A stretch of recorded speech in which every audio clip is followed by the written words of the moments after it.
Ya Allah, tugasnya seorang istri, saya mau tanya, ibu bapak mau nggak masuk surga bareng-bareng? Bapak nggak mau. Bapak mau pak? Tuh, oh gak bi pak, di dunia aja nyusahin, gimana di akhirat?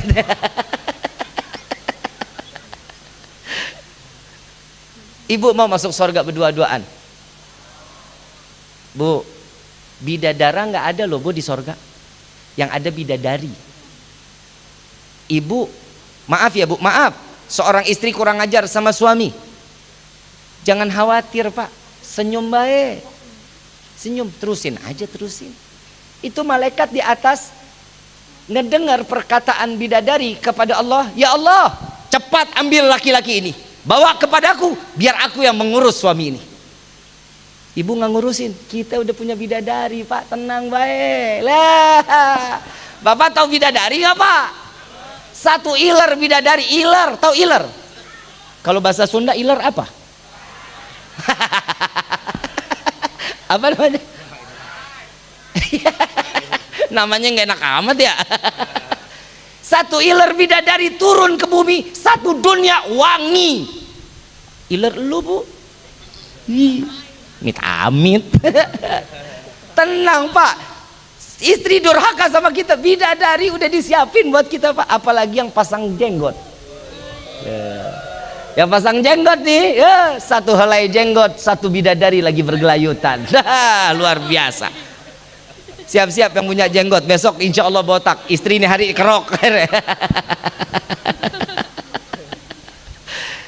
Ibu bapak yang dirahmati Allah, ya Allah, Allahumma salli wa sallim wa barik alaihi.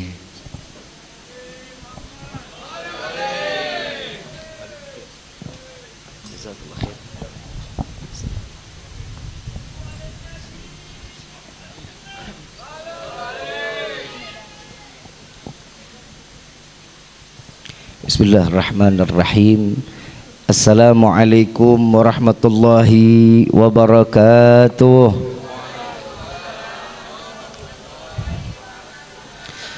Yang sama kita muliakan dan kita hormati para alim ulama, para kiai, para kesepuhan, para tokoh masyarakat, wabil khusus abang saya, saudara saya Bapak Haji Dian. Kalau saya nggak sebut Bapak Sekda sekarang jadi warga. InsyaAllah mudah-mudahan orang-orang tua kita Allah panjangkan umur, sehat wal afiah, diberkahkan kehidupannya fid dini wa dunya wal akhirah, dan insyaallah jabatannya di dunia ini penambah nilai ibadah di sisi Allah. Amin ya rabbal alamin. Wabil khusus salam ta'zim kepada Bapak RT, Bapak RW, Bapak Lurah, Bapakku beserta jajaran, ada juga Bapak Camat yang insyaallah mudah-mudahan Allah panjangkan umur, sehat wal afiah, diberkahkan kehidupannya fi dini wa dunya wal akhirah, dan insyaallah apa yang diniatkan akan jadi nilai pahala yang tinggi di hadapan Allah. Amin ya rabbal alamin. Wabil khusus hadirin wal hadirat, mu'minin mu'minat, fahamdan li rabbin hassana bi Muhammadin wa anqadhana min dhulmati jahli wad dayajiri ila nuril islamin wa ilmin wa hikmatin wa imanin wa yumnin wa khairil awamiri. Alhamdulillah, alhamdulillah ala ni'matil islam wal iman wa kafa biha min ni'mah. Alhamdulillahilladzi hadana bi abdihil mukhtari man da'ana ilaih bil idzni wa katnadana labbaika ya man dallana wa hadana. Shalla alaika Allahu bari'uka alladhi bika ya musyaffa'u khassana wa habana ma'alikal adhari ma'dini sirrikal asma' fahum sufunun najati himana labbaik ya Rasulullah, labbaik ya Nurullah, labbaik ya Habibullah. Asyhadu an la ilaha illallah wahdahu la syarika lah, wa asyhadu anna sayyidana Muhammadan abduhu wa rasuluh la nabiyya ba'dah.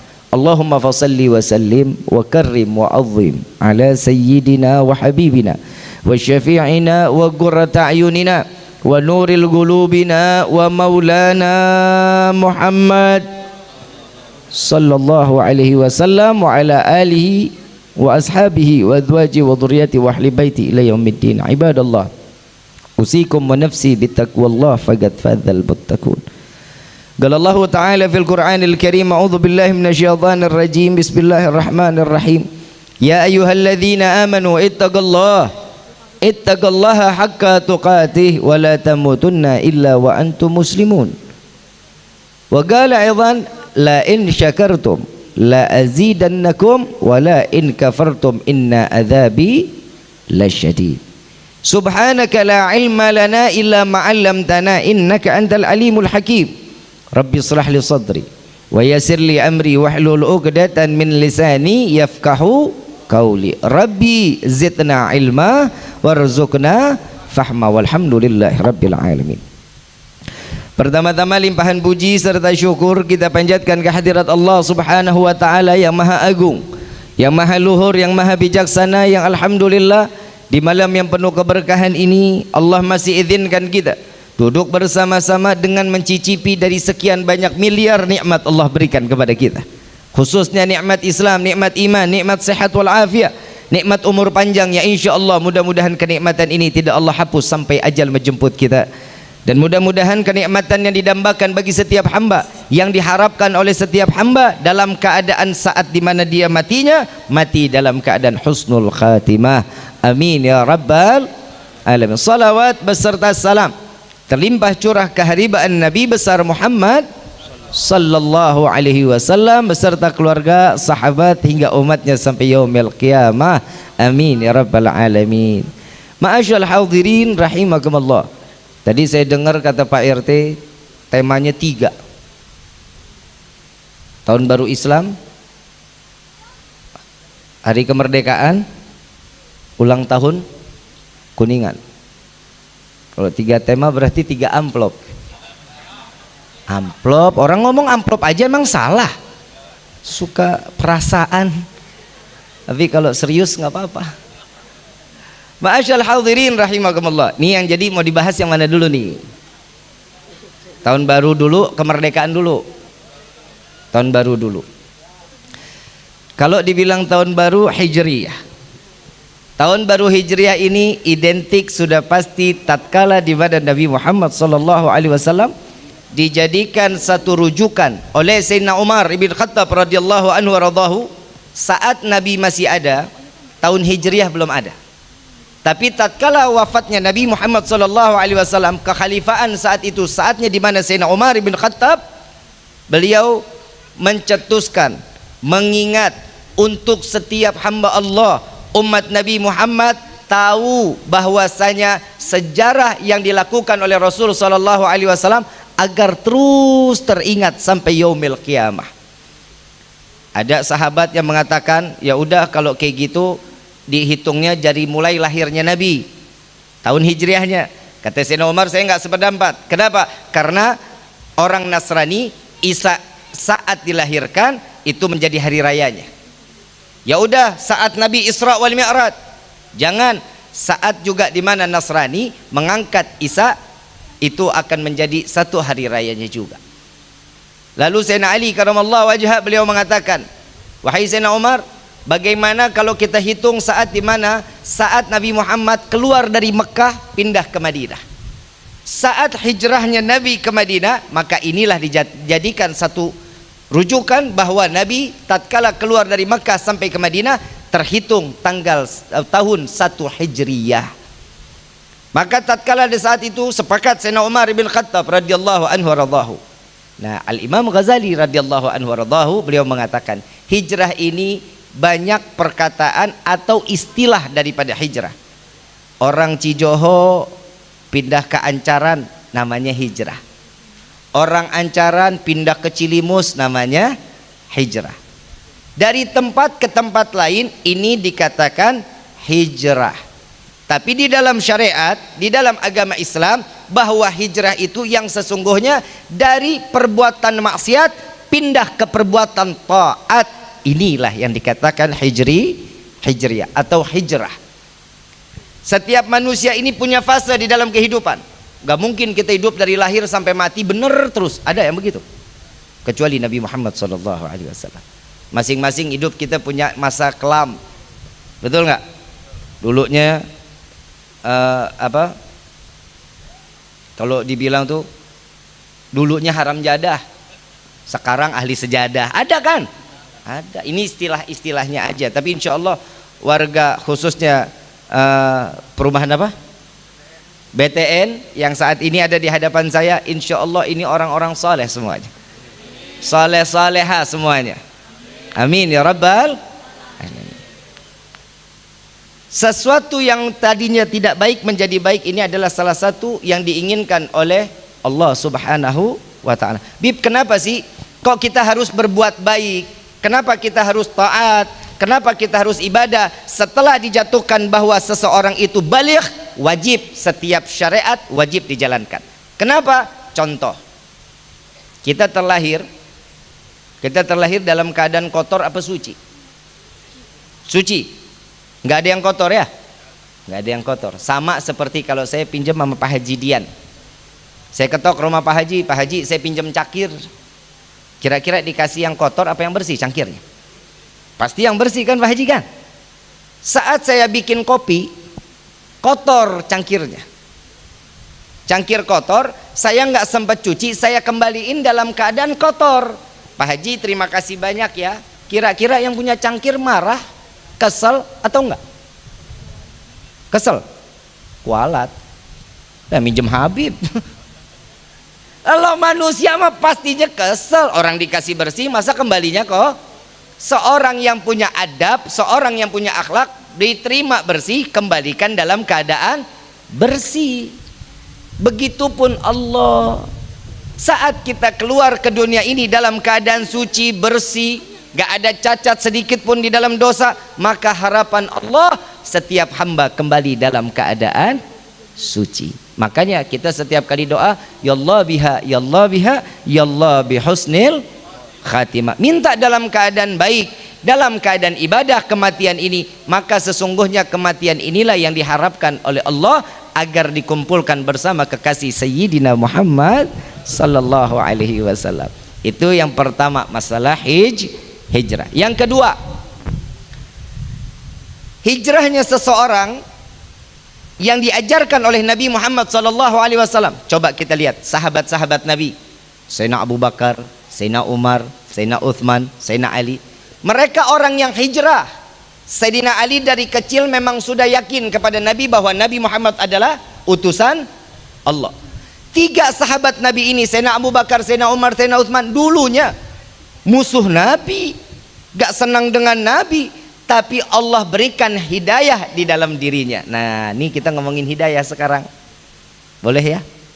Boleh ya? Ternyata hidayah itu mahal Pak Bu. Hidayah itu gak bisa dibeli.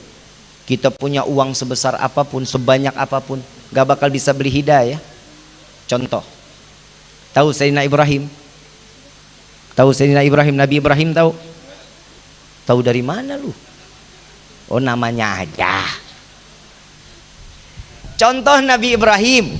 Nabi Ibrahim seorang nabi, betul? Punya anak nabi, betul? Yang bernama Nabi Ismail. Lu main Ismail aja lu. Nabi Ismail. Nabi Ibrahim alaihissalatu wassalam seorang nabi, punya anak Nabi Ismail seorang nabi. Nabi Ibrahim punya bapak, tidak Allah berikan hidayah sampai matinya, bahwa matinya masih sebagai seseorang yang pembuat daripada berhala. Bapaknya Nabi nggak dapat hidayah sampai matinya. Yang kedua, Nabi Allah Lut alaihissalatu wassalam. Nabi Allah Lut memiliki citra seorang manusia yang diberikan titel sebagai nabi. Punya istri sampai mati tidak Allah turunkan hidayah, bahwa matinya tanpa membawa iman kepada Allah. Istri Nabi tidak mendapat hidayah. Siapa lagi? Nabi Allah Nuh. Nabi Allah Nuh alaihissalatu wassalam. Nabi Nuh seorang rasul, seorang nabi yang dirinya diberikan satu ilham yang dicontohkan untuk membangun bahtera untuk semua umat saat kepada Nabi Allah Nuh ini agar dimasukkan ke dalam bahtera. Saya mau sedikit cerita tentang bahteranya Nabi Allah Nuh. Nabi Nuh bilang sama Allah, ya Allah, Saya udah nggak tahu harus bagaimana lagi dakwah kepada umat saya, katanya. Allah mau turunin bala, turunin deh ya Allah. Jawabannya apa? Ya Nuh, engkau bersiap untuk aku turunkan bencana, kata Allah. Ya mau nggak mau harus, daripada sayanya sakit hati terus, bikin bahtera. Bikin bahtera dari apa ya Allah? Bikin dari kayu. Nggak ada kayu di zaman Nabi Nuh. Apa kata Allah? Dikasih bibit. Tuh bibitnya, tanam. Disuruh tanam dulu, dipupukin dulu, disiram dulu sampai numbuh jadi pohon. Tebang pohonnya, ambil batangnya sedikit demi sedikit untuk dijadikan bahtera. Maka dari itu satu yang diambil daripada peristiwa Nabi Nuh, bahwasanya manusia itu harus punya salah satunya kerjaan dulu nih. Kerjaan dulu, ikhtiar. Jadi orang-orang jangan langsung dikit-dikit ke Samsudin, dikit-dikit ke Samsudin, jangan. Gue lagi bingung, di Samsudin rame banget, di TikTok rame, di Instagram rame. Dakwah jadi hilang. Nggak ada yang nontonin saya lagi di Instagram, mama di TikTok nggak ada. Kenapa? Pada ngurusin Samsudin. Segala kebalah jadi rame di media sosial. La ilaha illallah. Tuh coba bisa kebayang, kenapa sih orang rata-rata nggak pernah mau ikhtiar? Yang pertama karena dirinya males, dirinya tuh nggak punya kemampuan dan nggak percaya diri. Padahal setiap orang yang berikhtiar di jalan Allah, Allah kasih buka rezekinya selebar-lebarnya jika dia meminta. Kadang orang kalau lagi nggak punya apa-apa larinya ke orang pinter. Betul? Ngapain ke orang pinter? Kenapa sih itu orang disebut orang pinter? Karena yang datang orang tolol. Lah emang, lah datang ke mbah, mbah, aing teboga duit. Si mbah nyaut, sarwa aing juga. Kalau dia mau kaya, ya kayanya dia duluan. Coba lihat rumah-rumahnya, ya Allah disenderin bebek rubuh. Betul nggak? Tuh. Maka dari itu Nabi Nuh sebagai satu pelajaran buat hidup kita. Allah ngasih, apa sih yang Allah nggak kasih di dunia ini? Coba tunjuk. Ada nggak yang kurang di dalam hidup kita? Ayo tunjuk. Ada? Rezeki punya? Rezeki bukan hanya berupa uang. Ingat ya, rezeki itu bukan hanya berupa tetangga yang baik, itu rezeki. Suami, istri soleh soleha, itu rezeki. Anak yang nurut sama orang tua, itu rezeki. Kehidupan rumah tangga nikmat, itu rezeki. Mertua baik, rezeki. Jadi rezeki bukan hanya berupa uang. Ikhtiarnya Nabi Allah Nuh yang diperintahkan oleh Allah mendapatkan satu hasil, jadilah bahtera. Bahtera saat dijadikan lantai dasarnya, saat itu di mana Nabi Nuh sedang membuat lantai atasnya. Begitu lantai bawahnya sudah mau rapi, ini berbondong-bondong orang yang benci sama Nabi Nuh, buang hajatnya di bahtera Nabi Nuh. Buang air besar di situ, buang air kecil di situ. Terus bertahun-tahun sampai selesai bahtera itu. Sebelum datangnya bencana, ada satu orang yang benci sama Nabi Nuh, stroke, lumpuh, keluar dari rumah digendong, kanan satu, kiri satu, digendong. Ditanya, mau kemana mas? Mau buang air. Di mana? Di tempat bahteranya Nuh katanya. Udah keadaan sakit, pakai benci sama Nabi Nuh. Ini lantai dasar udah penuh sama kotoran, sudah penuh sama kotoran. Dia masuk, dia pegangan tiang, dia buang hajatnya.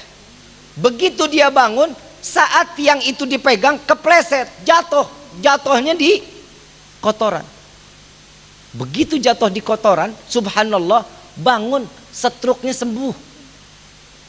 Keluar dari bahtera, sehat, afiat, gagah bukan main. Tetangga pada nanya, Tuan, kok bisa? Ternyata nih kotoran di bahteranya Nuh, obat. Yang ngotorin siapa? Warga, betul?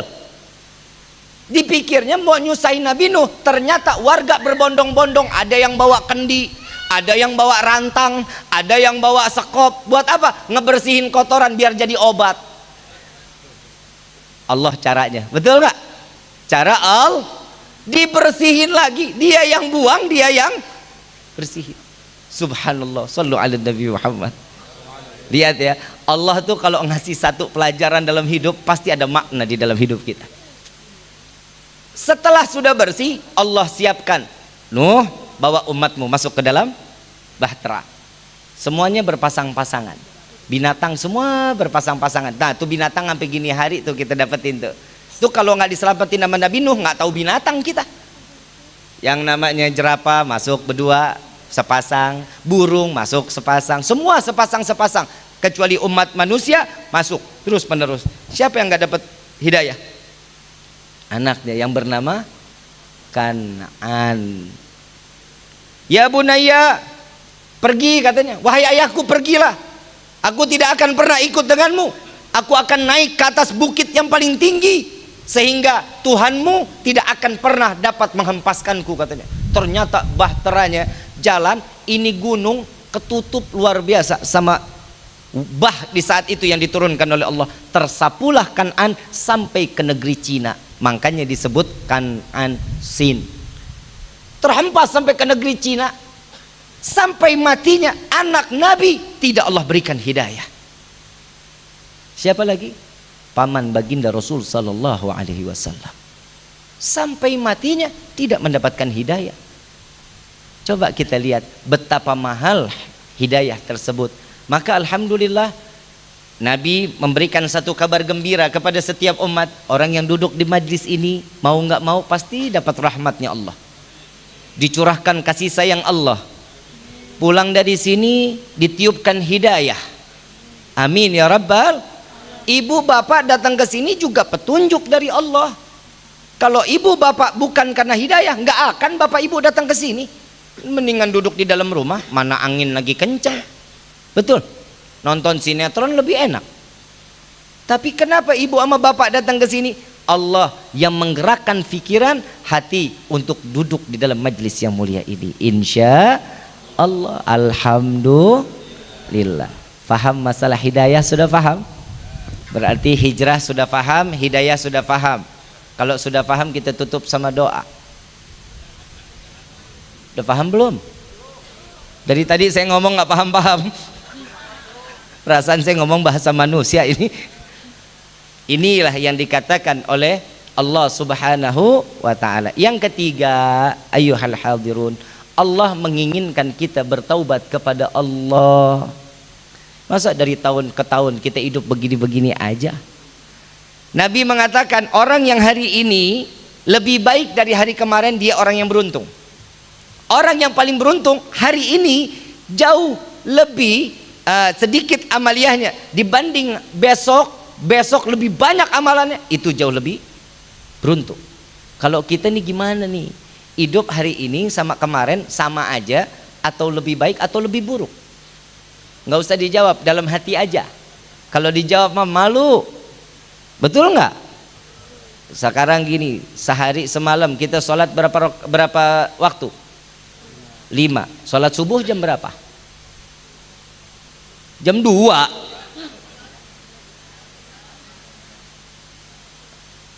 Jam 7. Alah, biasa 7:30. Coba kita lihatin ya. Coba nih, benar-benar ibu bapak tolong disadarin baik-baik. Salat itu kebutuhan kita apa keinginan Allah? Kalau sudah sesuatu kebutuhan diri kita, contoh lagi. Nah, ini enak kalau ngasih contoh-contoh, saya mah demen yang logika-logika aja. Ibu bapak kalau sehari semalam nggak makan bagaimana? Ya lapar, gue tahu, lemes. Ya kalau lapar mah wajar ya, kagak makan. Lemes nggak? Asupan yang dimana untuk jasad, makan itu hukumnya apa? Mubah. Makan mubah, minum mubah, tidur mubah. Mubah makan. Kita nggak makan 1 minggu juga sabodotei ngaing mah. Ujung-ujungnya paeh. Betul nggak?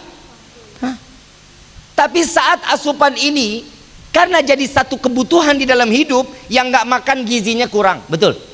Nggak makan darah kurang, ada mudaratnya. Ada nggak satu nggak kebaikan yang akan datangnya kepada diri kita? Begitu juga salat. Allah menyatakan inna salata tanha anil fahsya iwal tu. Orang yang mendirikan salat sudah pasti jauh dari perbuatan keji. Dan tetangga ngomong, Bib, saya punya nih Bib, saudara, sholatnya tiap hari mah bener banget, nyolong ayam.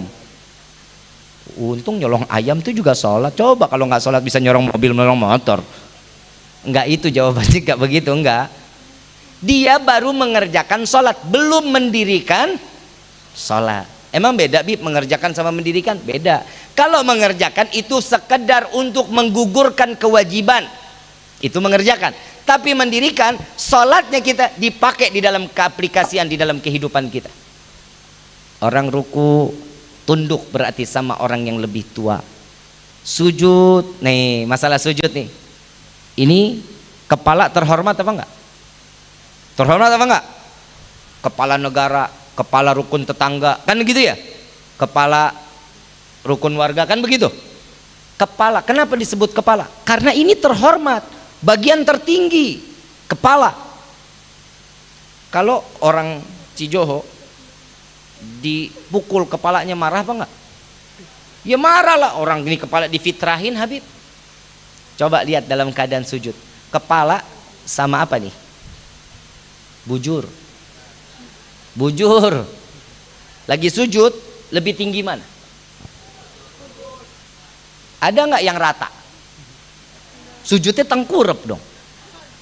Kepalanya yang disamain sama telapak kaki, sejajar sujud, bokong jauh lebih tinggi. Lihat, sesuatu yang terhormat belum tentu terhormat di hadapan Allah. Betul? Tuh lihat. Kehormatan yang ada di dunia ini cuma satu, tatkala kita hati dan pikiran tunduk kepada syariat Allah. Kita sebagai orang yang punya kedudukan, saya mau sujudnya nggak pakai kepala Bib, saya mau sujudnya cuma begini aja dah. Nggak bisa.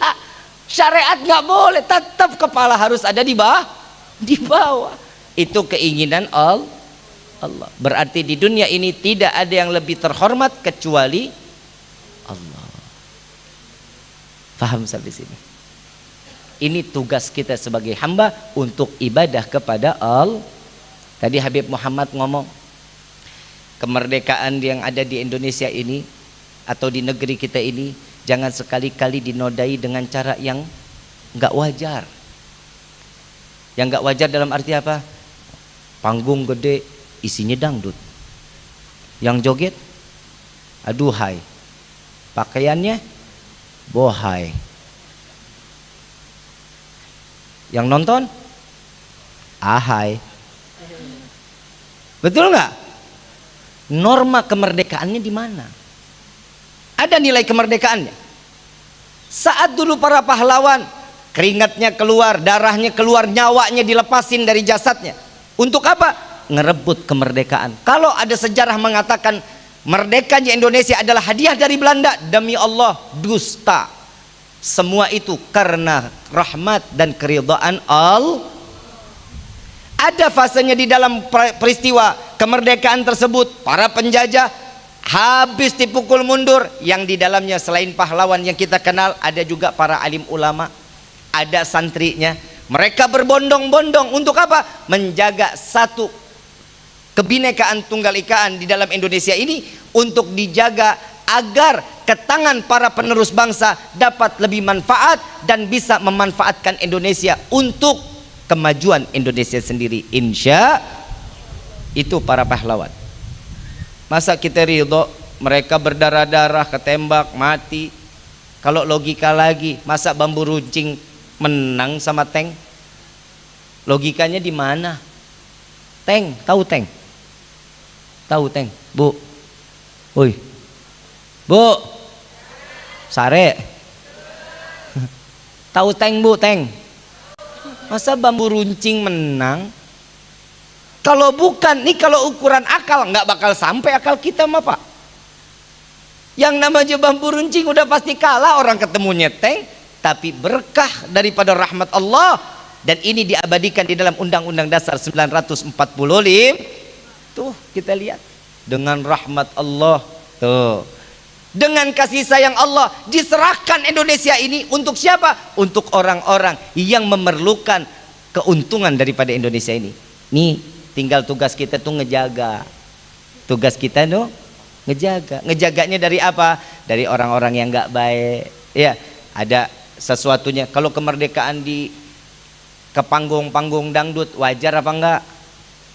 Wajar apa enggak? Ada hiporia-hiporianya, boleh apa enggak? Ini sekarang kita alhamdulillah di sini kan ada tablik akbar. Inilah tanda syukur yang seutuhnya. Kenapa? La in syakartum la azidannakum wa la in kafartum inna adzabi lasyadid. Orang yang bersyukur kepada Allah akan ditambah nikmatnya. Allah ini kurang baik apa sama kita coba? Kita nggak ikut berperang, kita tinggal mencicipi kenikmatannya. Masa kita mau nodain? Yang ketiga, jaga anak-anak kita. Generasi penerus bangsa ada di tangan anak-anak kita. Penerus agama ada di tangan anak-anak kita. Sekarang saya lagi bingung, anak sekarang megang handphone mah jago-jago banget. Kalau dibilang Indonesia merdeka, rumah tangga kita belum merdeka Pak Bu. Betul apa enggak? Betul apa enggak? Handphone di tangan aja. Ini gara-gara siapa? Bapak apa ibu? Anak demen handphone ini gara-gara bapak apa ibu? Ya lo ribut-ribut lo. Handphone gara-gara ibu, yang beli kuota bapak. Bagi-bagi dosanya. Bu, yang namanya anak, kenapa sih kalau mau makan dikasih handphone? Suruh nonton YouTube. Biar apa? Biar duduk tenang anteng. Biar anteng. Ibu nggak sadar waktu kecil pecicilan. Bapak nggak sadar waktu kecil pecicilan Pak. Loncat sono, loncat sini, ibu sampai capek, bapak sampai capek nyuruh makan. Kalau anak dikasih makan lari-larian wajar, namanya juga anak. Kalau ibu nyediain makan, bapak suruh muter-muterin meja, ayo kejar dulu, itu namanya bapak PA. Kita logika, yang namanya anak-anak kan hidupnya main, betul. Biarin dia main, coba. Kita dulu ada masih main gangsing, bapak ngapal main gangsing Pak? Main yoyo. Anak sekarang ada boro-boro main kelereng gak ada. PUBG, Mobile Legend, FF, tuh mainannya. Lu ya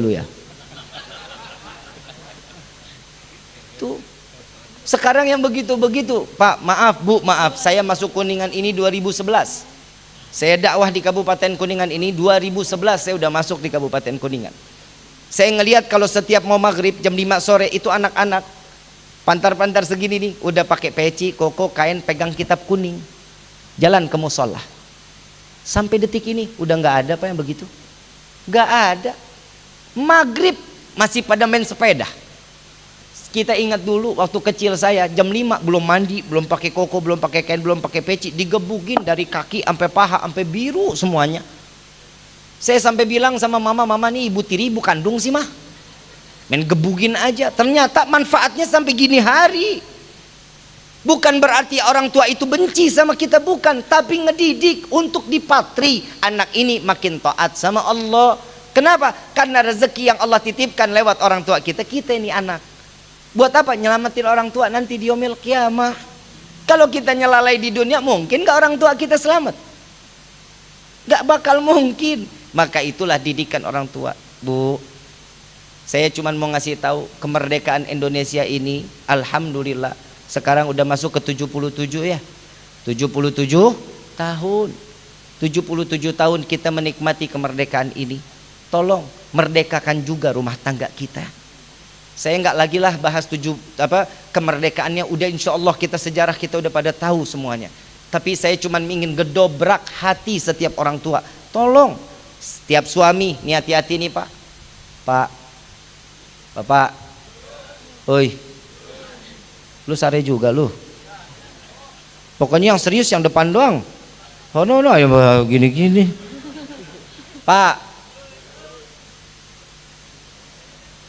Lu imam lembek amat lu.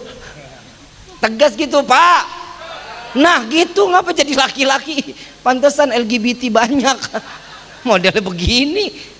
Makanya jadi laki Pak. Ini jujur, lihat punya anak laki-laki, periksa handphonenya. Periksa handphonenya. Jangan main-main Pak. Jangan main-main. Sekarang banyak orang yang lemes Pak. Laki lemes, jalannya lemes banget. Ya Allah ya Karim, pengen tabok rasanya. Ya Pak Haji ngomongnya bencong, bukan. Banci. Itu kalau jalan begitu ya Allah. Periksa handphonenya. Bapak tanggung jawab loh Pak, sampai ke akhirat. Kalau ibu urusannya cuma sampai dunia Bu. Betul Pak. Karena di dalam hadits Nabi, wahai para istri, ini doanya malaikat Jibril, ya Allah jangan kau terima amal ibadah seorang istri yang durhaka kepada suami. Ini doanya malaikat Jibril, aminnya daripada Allah, Nabi. Nabi mengaminkan, amin. Ibu nggak seneng? Wih, nggak seneng? Lah emang hadisnya di situ nggak ada suami durhaka, nggak ada. Ini suami mah suami soleh di sini mah. Di Pak parah ya Pak ya. Nih berarti rumah tangga Bapak masih belum merdeka Pak. Istri bawaannya ngotot aja. Bu, ini saya ketegasin sekali lagi, yang paling banyak di neraka laki perempuan. Laki, nggak ada dalilnya itu. Perempuan masuk surga, ya itu juga cuma 2 biji. Bu, paling banyak neraka tuh perempuan Bu. Tapi mudah-mudahan perempuan di sini mah ahli sorga, bidadari sorga. Tapi bohong. Main amin aja lu. Ini saya ngelihat bapak-bapak di sini ahli sorga. Lihat bapak-bapak yang tertindas. Suami-suami tertindas. Bapak tanggung jawab loh Pak di akhirat. Bu, 1 helai rambut perempuan sudah boleh dan wajib memasukkan 4 laki-laki masuk ke dalam neraka jahanam. 1 helai rambut seorang wanita. Ibu banyak, perempuan ini banyak, yang namanya aturannya banyak. Itu sekedar sampai di dunia, nanti di akhirat urusan suami. Ibu sholat, ibu nggak sholat, ibu teguran daripada suami. Suami tegas di dalam menegur untuk masalah ibadah. Kenapa? Karena suami nggak mau sebagai istri yang dapat menghambat seorang suami akan masuk ke dalam surganya Allah. Tugasnya seorang istri, saya mau tanya, ibu bapak mau nggak masuk surga bareng-bareng? Bapak nggak mau. Bapak mau Pak? Tuh, oh gak Pak, di dunia aja nyusahin, gimana di akhirat?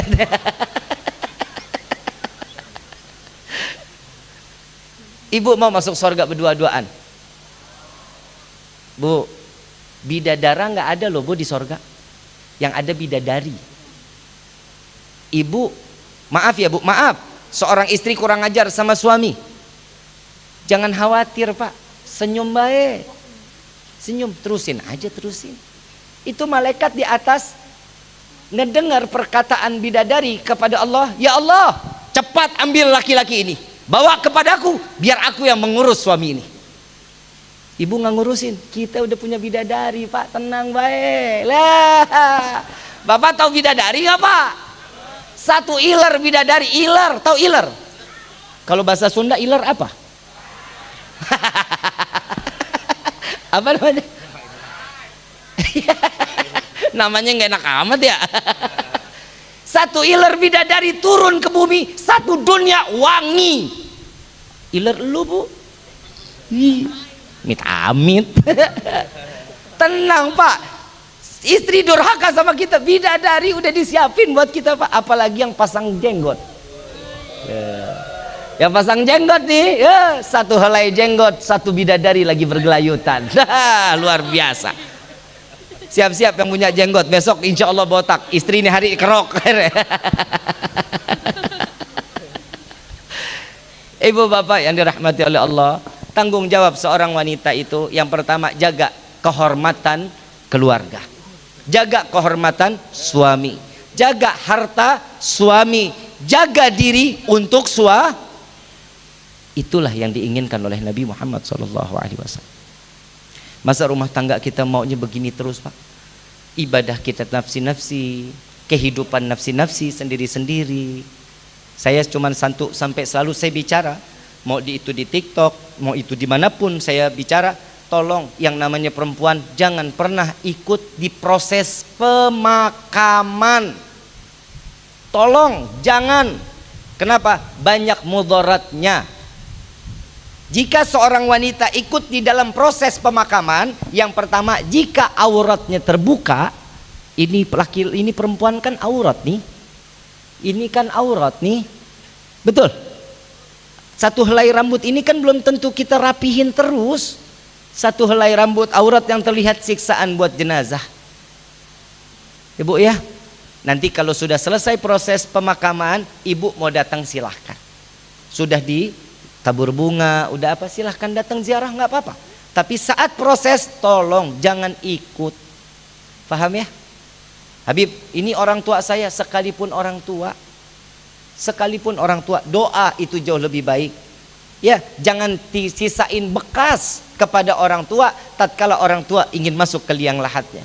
Ya, minta doa yang banyak, minta kepada Allah agar diselamatin orang tua kita dari siksa alam kubur, insya Allah. Tuh, karena perempuan ini banyak aturan di dunia, iya, tapi nanti di akhirat kalau perempuan ditanya, Neng, kenapa nggak sholat? Oh ya Allah, tanya aja sama suami saya kenapa. Suami yang ditanya terus-terusan. Bertubi-tubi pertanyaan Allah untuk istri dilempar kepada suami, wajib untuk menjawab apa yang dikatakan oleh seorang istri. Ini tanggung jawab seorang laki-laki. Kita nikah ini bukan berarti tenang. Yang namanya nikah ini hak dan kewajiban seorang mukmin, muslim, muslimah diberikan kepada seorang laki-laki saat dia nanti berhadapan dengan Allah Subhanahu wa taala. Insya Allah mudah-mudahan pulang dari sini keluarga kita jadi keluarga yang sakinah, mawaddah warahmah. Menjadi keluarga yang ahli ibadah. Insya Allah. Jalin rumah tangga yang harmonis, ya, yang baik. Sediain air saat suami pulang. Suami mau mandi, sediain, tanyain, yang mau mandi air hangat apa mau air dingin, apa mau air mendidih. Kali debus mandi pakai air mendidih. Tanya, yang hari ini mau pakai bajunya apa, warnanya apa, celananya apa. Karena di sini kan rata-rata laki-lakinya pekerja, betul. Tapi ingat bu, lu jangan bilang-bilang ya. Kata Imam Syafi'i, jika ada laki-laki yang sholat subuhnya di rumah, lu jangan bilang-bilang dulu sama lakinya, ya. Jika ada laki-laki yang sholat subuhnya di rumah, suruh ganti pakaiannya dengan pakaian wanita. Ya bu ya, oke bu, setuju ya? Besok nih subuh nih, ntar nih. Kalau suami kita sholatnya di rumah, mau jalan kerja, suruh pakai daster. Kalau enggak, rok. Ya, bapak makmurin masjid, makmurin musholah.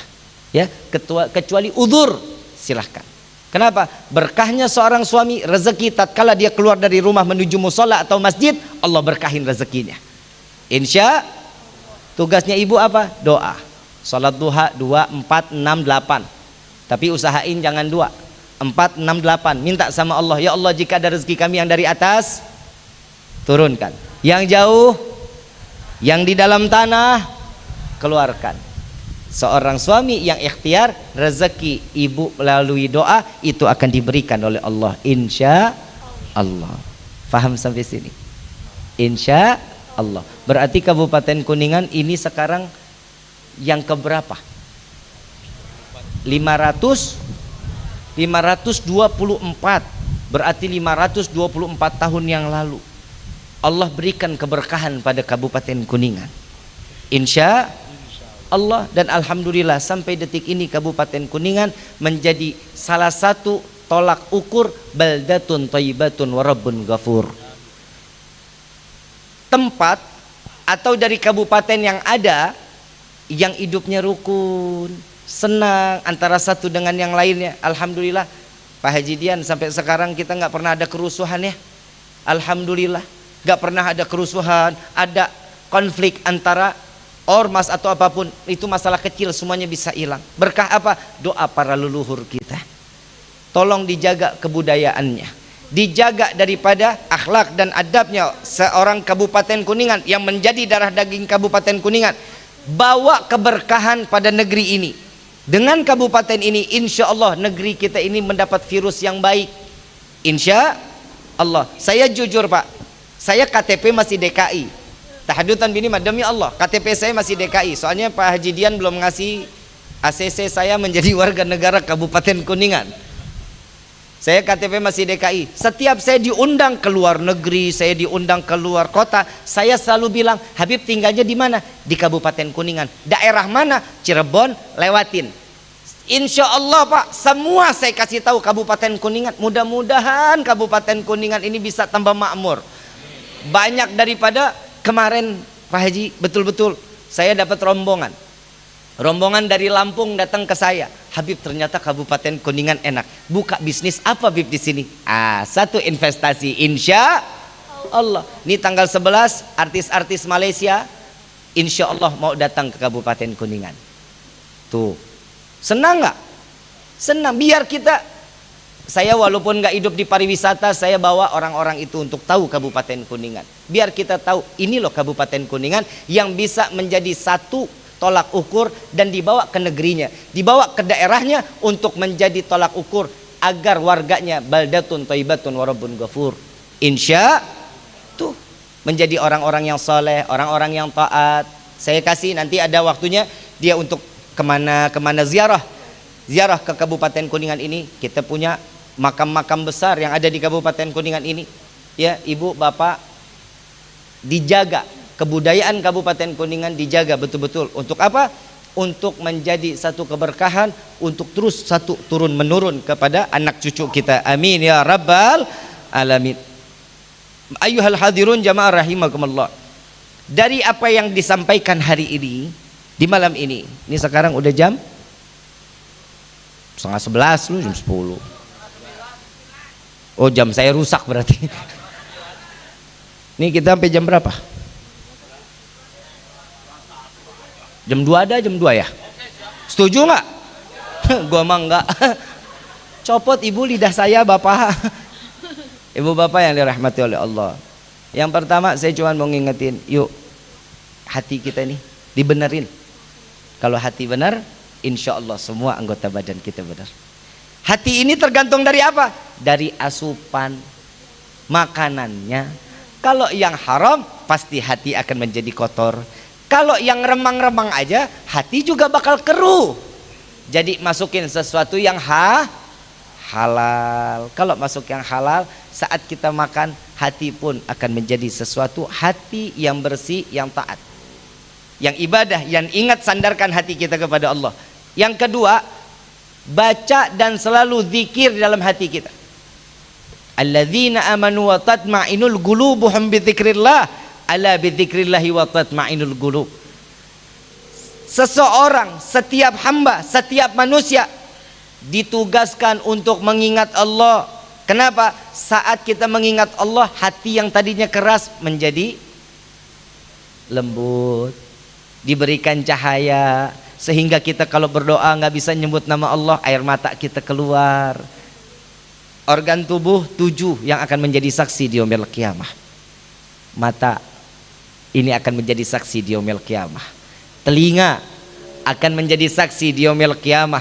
Mulut akan menjadi saksi di yaumil qiyamah.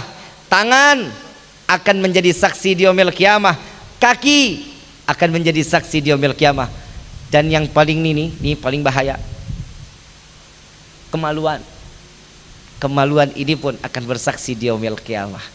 Jika 7 organ ini sudah bersaksi dalam keadaan baik, selamat kita. Kalau 7 organ ini nggak baik, ini tergantung semua dari hatinya. Kalau hatinya nggak baik, semua 7 organ tubuh ini nggak akan pernah baik. Maka selamatin hati kita, ya, selamatin hati kita, zikir selalu sama Allah, minta sama Allah. Bapak ibu pernah tahu Abu Nawas? Hah? Itu mah restoran yang di Jakarta mah. Abu Nawas seorang wali min auliyaillah. Sedangkan setiap kita ini kalau taunya Abu Nawas ini seorang yang cerdik. Kalau kita punya teman banyak akal, kita bilang ini otak-otak Abu Nawas nih. Abu Nawas ini seorang wali min auliyaillah. Ilhamnya langsung dari Allah. Langsung Allah berikan. Setiap ada permasalahan, ada jalan keluarnya. Abu Nawas ini baina maghrib wa isya nggak pernah lepas baca kulhu 15.000 kali. Setiap salat 1 rakaat hatam Al-Quran. Udah pernah dengar belum doanya? Hafal nggak ibu bapak doanya? Kita pernah dengar, tapi kita nggak tahu aja kalau itu doanya Abu Nawas. Ila stulil firdausi a'la walak wa naril fahab li taubatan waghfir dhunubi fa innaka ghafirun dzambil azimi. Tuh lihat doanya Abu Nawas. Ya Allah, yang sholatnya 1 kali rakaat khatam Al-Quran, kulhu 15.000 kali baina maghrib wa isya, antara maghrib dengan isya, 15.000 kali doanya. Ya Allah, hamba sadar gak pantas masuk ke dalam surga, tapi sungguh ya Allah, hamba tidak mau masuk ke dalam neraka, takut hamba. Maka dari itu terima taubat hamba, ampuni dosa hamba. Jika engkau tidak mengampuni, sungguh kami menjadi hamba yang rugi. Lihat Abu Nawas doanya kayak begitu. Kita ibadah kagak, sholat kagak, ngaji kagak, silaturahmi kagak, minta ya Allah lobakan rezeki aing. Betul begitu, betul. Buat apa rezeki banyak, buat apa? Hah? Alah, buat beramal, ngimpi. Duit banyak, lupa sama Allah. Yang perempuan beli skincare, yang laki-laki kawin lagi. Allahumma deh, nih malam doa kita dikabulin sama Allah. Ya Allah, banyakkan rezeki kami. Lalu pulang sampai rumah, buka pintu rumah, buka pintu kamar, ketiban duit. Kaget nggak?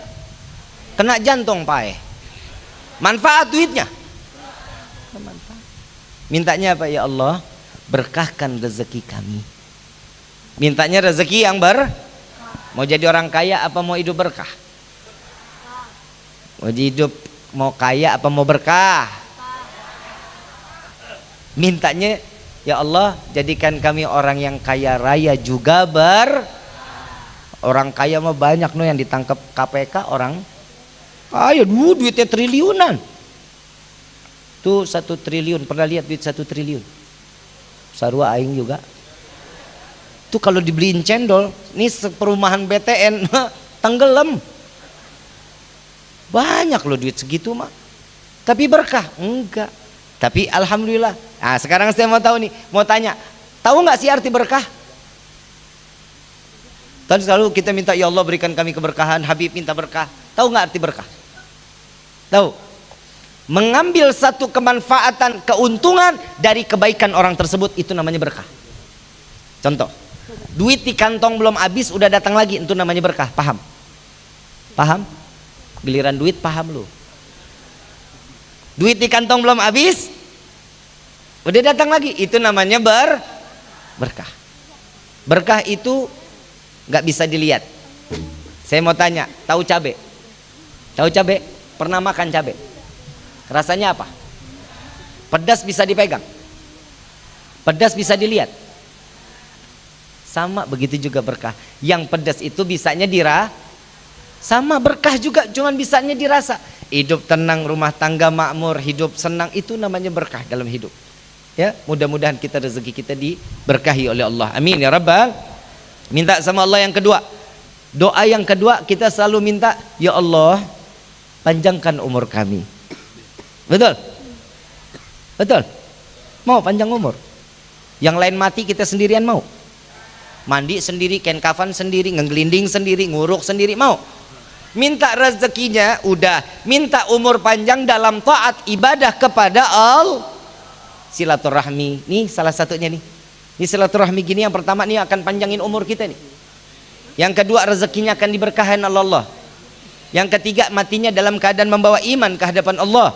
Amin ya rabbal.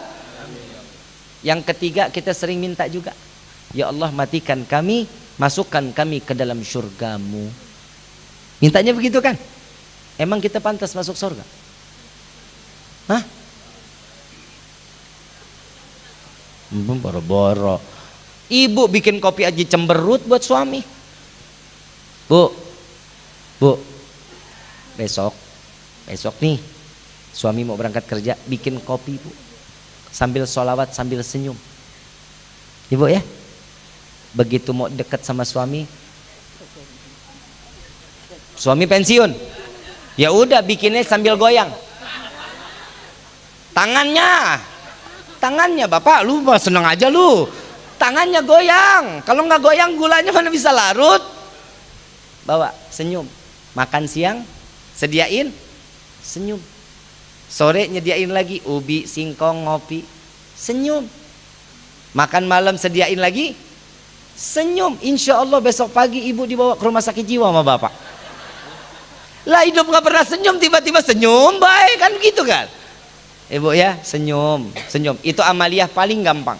Yang kedua buat bapak, Pak, saya mau kasih amalan pelunas hutang, mau nggak?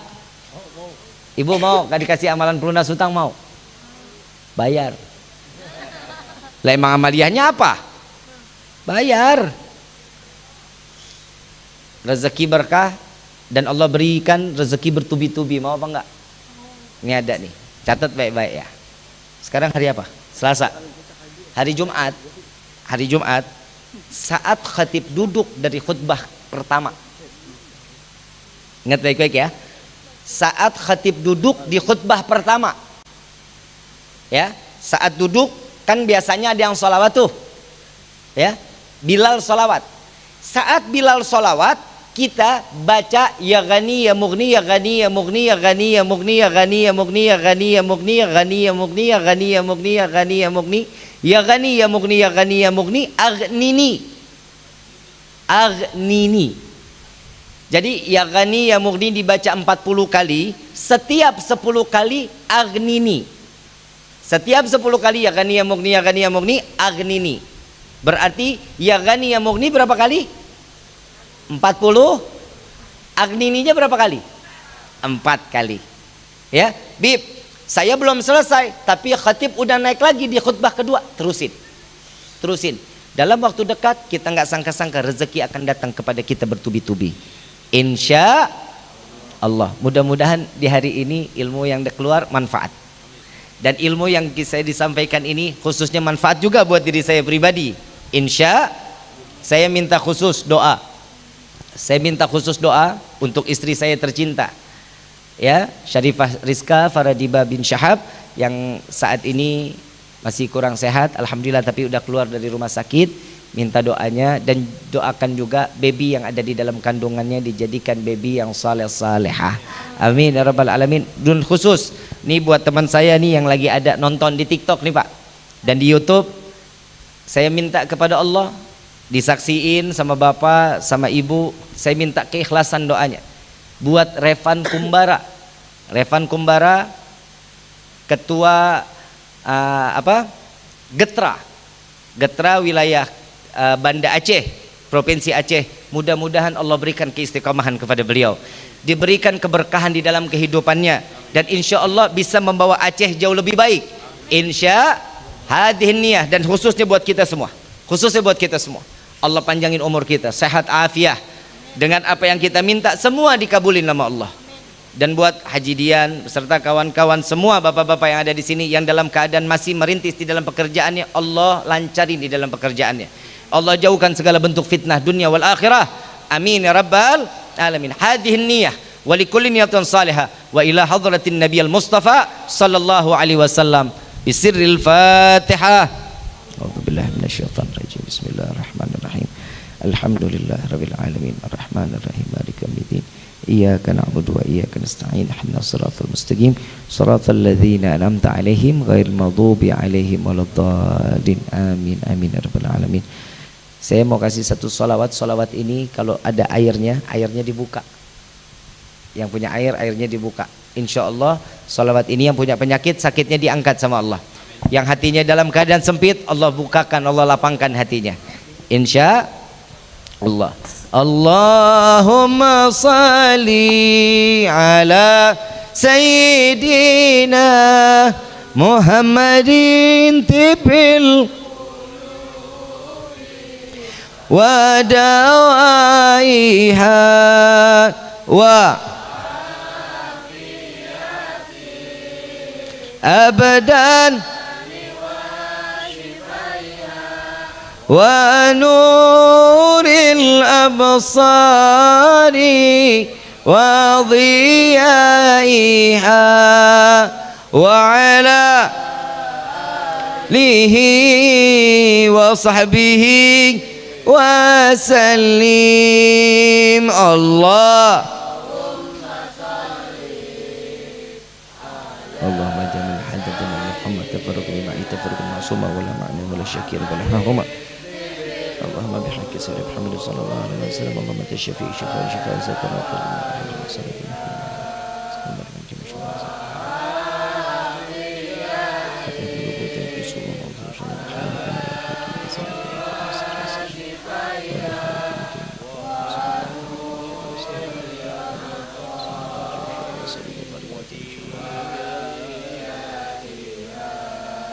وعلى آله وصحبه وسلم. الفاتحة بالقبول وتمام كل سؤال ومأمول صلاة شأن ظاهرا وباتنا في الدين والدنيا والآخرة دافئة لكل شر جلبة لكل خلنا ولحبابنا ولوالدينا في دين مع اللطف والعافية وعلانية أن الله ينور قلوبنا أن الله ينور قلوبنا وقوالبنا مع الضغاء والحداء والأفاف والموت على دين الإسلام والإيمان بلحمنة والامتحان بحق سيدي ولد أدنان ولكل نية صالحة وإلى حضرة النبي المصطفى صلى الله عليه وسلم بسر الفاتحة. أعوذ بالله من الشيطان الرجيم. بسم الله الرحمن الرحيم. الحمد لله رب العالمين الرحمن الرحيم مالك يوم الدين إياك نعبد وإياك نستعين اهدنا الصراط المستقيم صراط الذين أنعمت عليهم غير المغضوب عليهم ولا الضالين آمين آمين رب العالمين. ربي فانفعنا ببركتهم واهدنا الحسنى بحرمتهم وأمتنا في طريقتهم والمعافاة من الفتن يا البألوي الشفاعة يا البألوي الشفاعة كل كربة تنجلي بكم بكل حل الولاية كل حاجة قضي درك يا حل المدينة يا تريم معالها واعف عنا كريم واعف عنا رحيم يا فرج الهم يا كاشف الغام يا من لأبدي يغفر ويرحم دعوهم سبحانك اللهم تحت في السلام wa akhiru dawana alhamdulillahi rabbil alamin. Kurang lebihnya mohon dibukakan pintu maaf yang seluas-luasnya. Wabillahi taufiq wal hidayah. Wassalamualaikum warahmatullahi wabarakatuh.